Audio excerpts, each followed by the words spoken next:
They didn't even wait for the lawyer to speak. She will get nothing. Dad hated her. That was the first thing my sister Karen said the moment I stepped into the room, no greeting. No. Hello. Not even a glance in my direction. Just that sharp, cutting sentence. Loud enough for everyone to hear. I felt the words hit me like a slap, echoing in my chest before I could take another breath. My hand tightened around my son's. Eli's fingers curled back around mine, warm. Small. Trembling. I forced a smile down at him. Thin and shaky. But he knew. He always knew when something was wrong. I hadn't even taken a seat yet. But I already knew the truth. I wasn't welcome. I wasn't family. I was just the loose thread they were here to cut off cleanly. Karen sat at the head of the long mahogany table, poised in her gray pantsuit like a judge ready to deliver a sentence. Her dark hair was pulled into that severe bun she always wore when she wanted to feel superior. Even her lipstick looked sharp, blood red, flawless, and cold. Then came another voice, one I dreaded even more. Uncle Rick, my father's older brother. He leaned back in his chair, that same smug smirk spreading across his face like oil. Even her kid knows she's worthless, he muttered, nodding toward Eli. My heart cracked. Eli looked down at the floor, his legs swinging under the heavy table. Around the room, I saw a few familiar faces, cousins, old neighbors, people I hadn't seen in years, all avoiding my eyes, all pretending they weren't a part of the cruelty being served across that table. I swallowed hard. The air felt thick, heavy with dust, leather, and the cloying sweetness of Karen's perfume. My pulse thudded in my ears loud. Hot. Humiliating. I led Eli to the farthest chair, at the very end of the table, as far away from them as possible. The chair creaked under me as I sat. Eli climbed up beside me, folding his hands neatly in his lap, his posture too polite for a child his age. Karen turned her head slowly toward me. When our eyes met, she smiled, but there was no warmth in it. Only pity soaked in venom. You know this is pointless. Right, she said, her tone calm, deliberate. Dad rewrote the will, cut you out completely, said you were dead to him. I didn't answer. My tongue felt heavy. Useless. I just nodded faintly, pretending I didn't care, but inside, something small and desperate wilted. Why did I even come?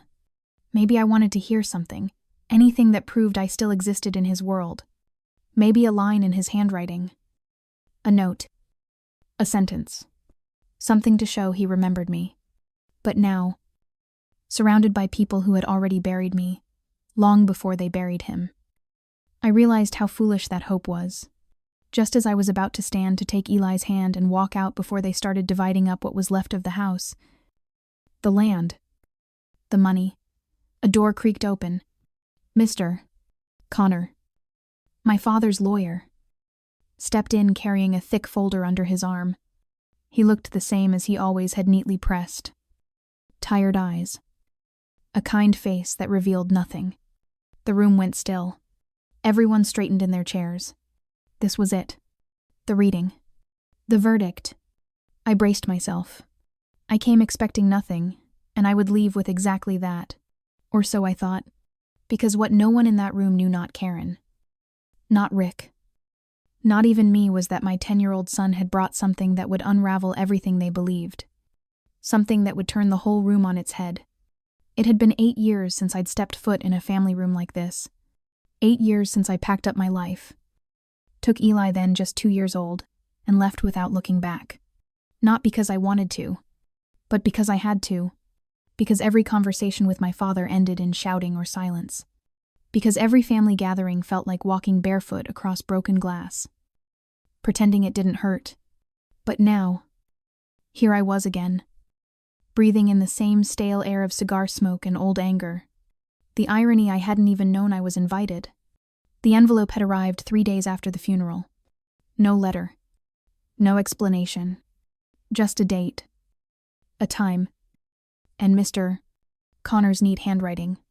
For a moment, I wondered if it was a mistake. Maybe they meant to send it to Karen.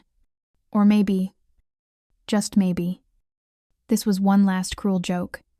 But Eli wanted to go. He had looked at me that morning with those wide, steady eyes. "We should go." "Mom," he said softly. "Maybe there's something you need to hear." I still don't know how a child can carry that kind of quiet wisdom, but he does. So, we came. I wore the same plain black dress I'd worn to my mother's funeral. Eli chose his own little button-up shirt. I braided his hair with trembling hands. And he told me I looked beautiful. He didn't know I hadn't slept at all the night before. He didn't know how terrified I was to face the ghosts I'd left behind. To them, I was the failure, the runaway, the one who couldn't handle responsibility. Karen, the perfect daughter, was the one who stayed, who took care of Dad, who made sure everyone saw her doing it. She'd told her version of the story so many times that it became family law. Julia abandoned the family. Julia couldn't handle real life. Julia ran away. No one ever asked why. They didn't know or didn't care that my father had stopped speaking to me the day I refused to stay in a marriage that was destroying me. That when I showed up on his porch with Eli and a suitcase, he shut the door without a word. The man who was supposed to protect me had become another wall I couldn't climb. And Uncle Rick. He was my father's echo. Family doesn't quit. Blood is loyalty. Don't come back crying. And Karen soaked it all in. Polished it into a weapon she could wield whenever she wanted. So, I stopped trying. I built a quiet life for Eli and me. A small apartment. A smaller car. But peace. Real peace. Still, deep down, I'd held on to the smallest, most fragile hope that maybe, just maybe in the end, my father would remember me. Maybe there'd be something left that said I still mattered. Maybe that's why I came. But sitting in that room, surrounded by smug faces and cold laughter, I realized I was wrong again. Eli hadn't said a word since we sat down. He just sat straight, eyes scanning the room, calm in a way that didn't fit a boy his age, like he was waiting for something. And then, "Mister." Connor cleared his throat and opened the folder. I leaned back, whispering to myself, "Just get through this. Don't let them see you break." But Eli, he was sitting on something bigger than grief.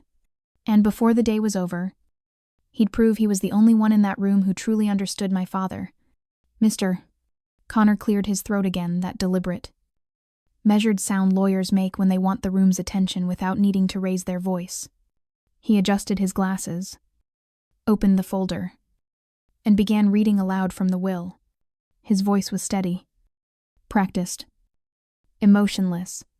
The last will and testament of Charles Thomas. I barely heard the first few lines. My mind drifted in and out, catching fragments, legal language that blurred together.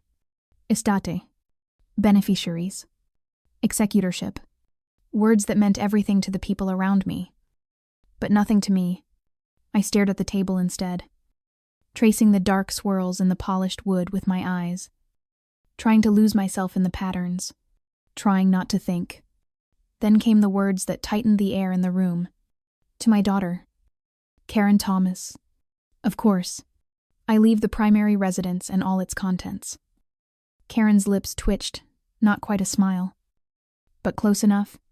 A faint glimmer of satisfaction spread across her face like perfume. She didn't look at me, but she didn't have to. I could feel it, the silent victory pulsing off her in waves. She reached for her husband's hand under the table. Neil gave her a tiny nod. They didn't need to speak. Everything was already understood. To my brother, Richard Thomas.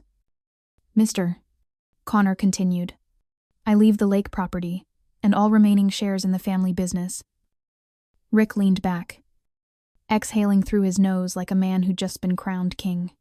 His hands folded over his chest, a smirk playing at the corners of his mouth. I could almost hear him thinking. Of course he did. I earned it. To my nephew, Paul Thomas. The vintage car collection. Paul, The cousin, who once locked me out of my room when I was 9 just to make me cry, grinned like a boy handed candy. I bit the inside of my cheek, hard enough to taste blood. And then, the part I had been dreading. "Mister?" Connor's voice didn't waver. "As previously declared, my daughter Julia Thomas will not receive a portion of this estate." The words fell like a hammer. Cold. Heavy. Final. I felt them echo in my bones. My throat closed. My lungs forgot how to work. Eli's small fingers slipped into mine beneath the table. I hadn't even realized I was clenching my hands until I felt his touch warm. Steady. Grounding. I gripped his hand tightly. Like a lifeline. A lump formed in my throat. Thick and burning. The tears pressed behind my eyes, demanding to fall. But I refused them. Then came the whispers. Low. Intentional. "Told you," Karen muttered under her breath. Loud enough for her husband to hear. Quiet enough to pretend she didn't mean for me to. Uncle Rick chuckled, shaking his head. "Takes a certain kind of person to walk away from her own father." The others stayed silent. But their silence was agreement. The worst kind of cruelty, the kind that doesn't need words to wound.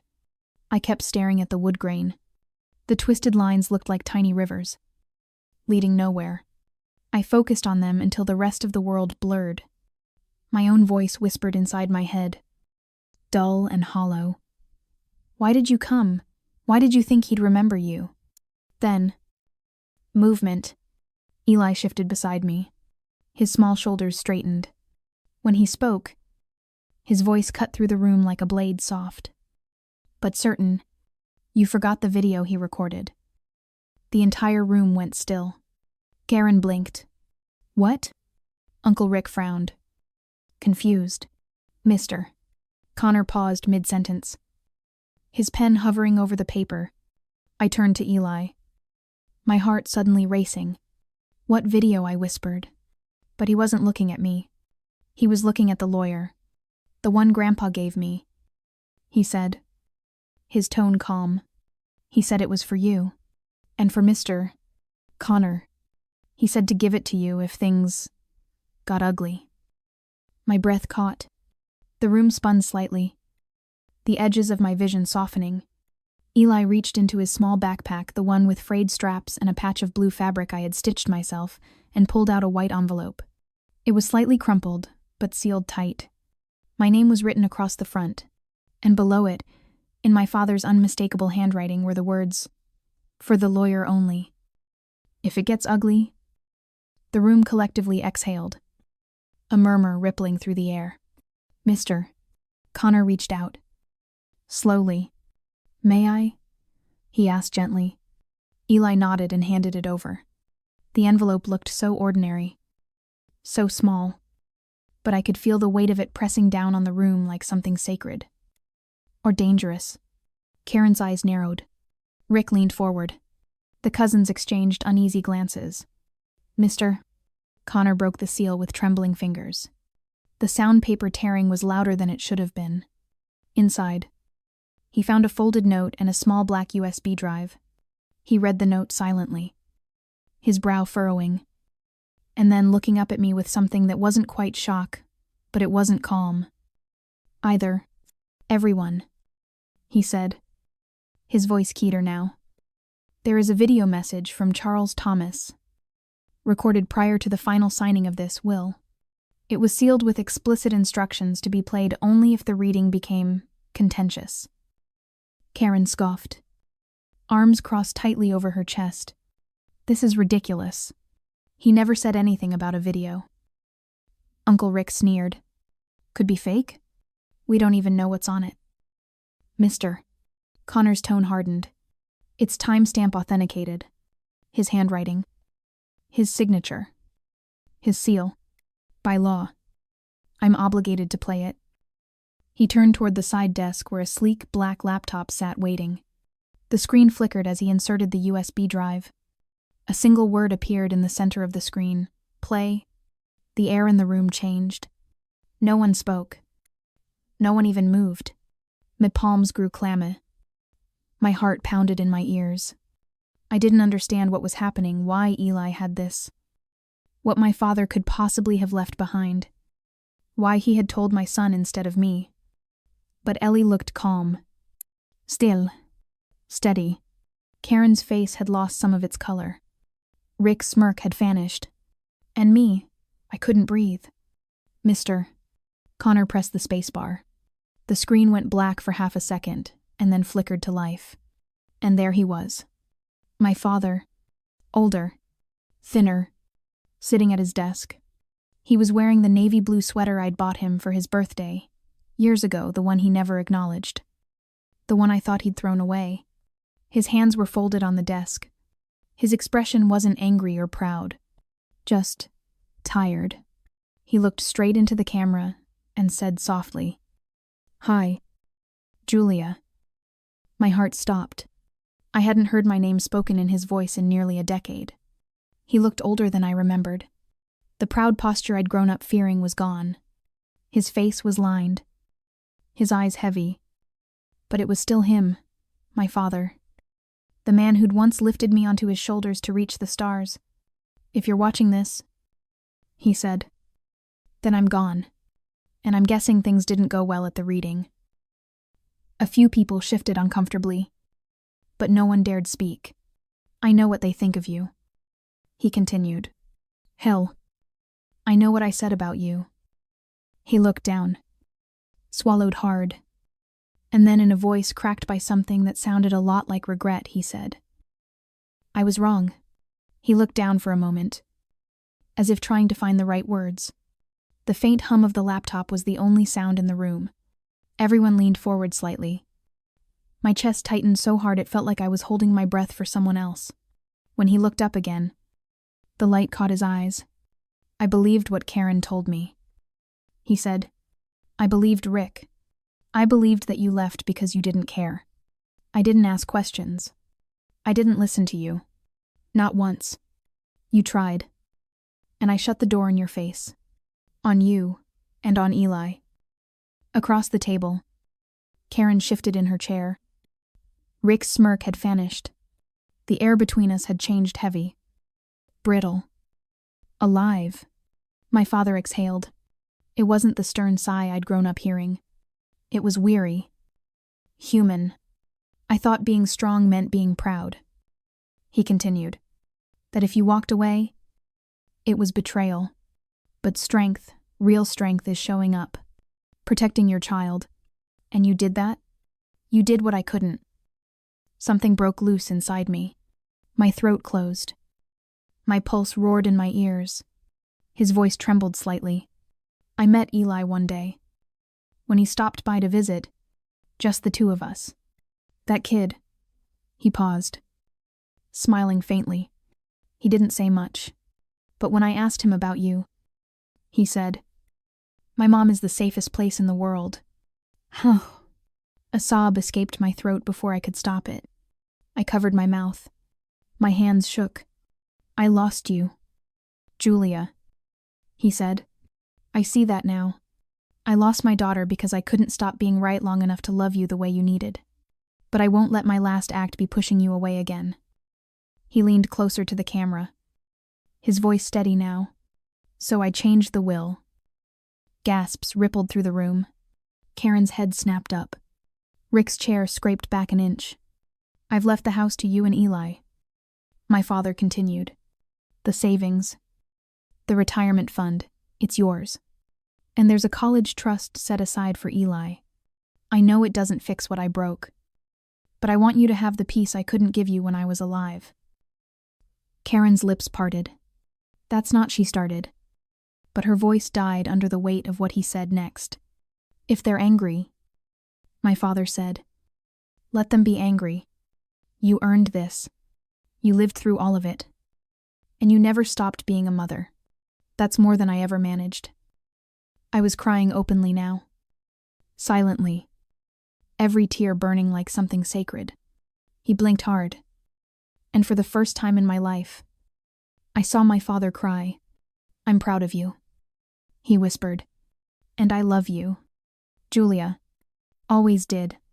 I just didn't know how to show it." He hesitated, then smiled faintly. Take care of my grandson. Tell him thank you. The screen went black. No music. No fade out. Just silence. Pure. Heavy silence that wrapped around me like a blanket and a wound all at once.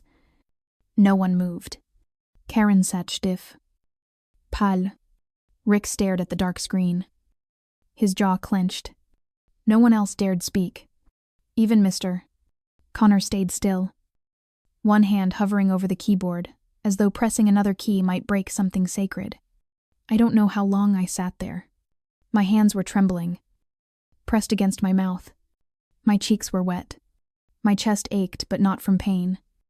From something uncoiling after years of being wound too tight. Eli slipped his hand into mine again. He wasn't crying. He just looked at me with that calm, knowing gaze like he'd been waiting for this moment to arrive all along.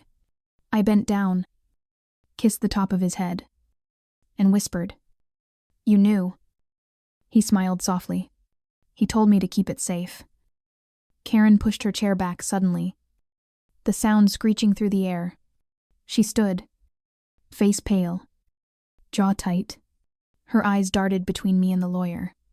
Then, without a word, she grabbed her purse and stormed out, Neil scrambling to follow. Rick didn't move at first. His hands were fists on the table.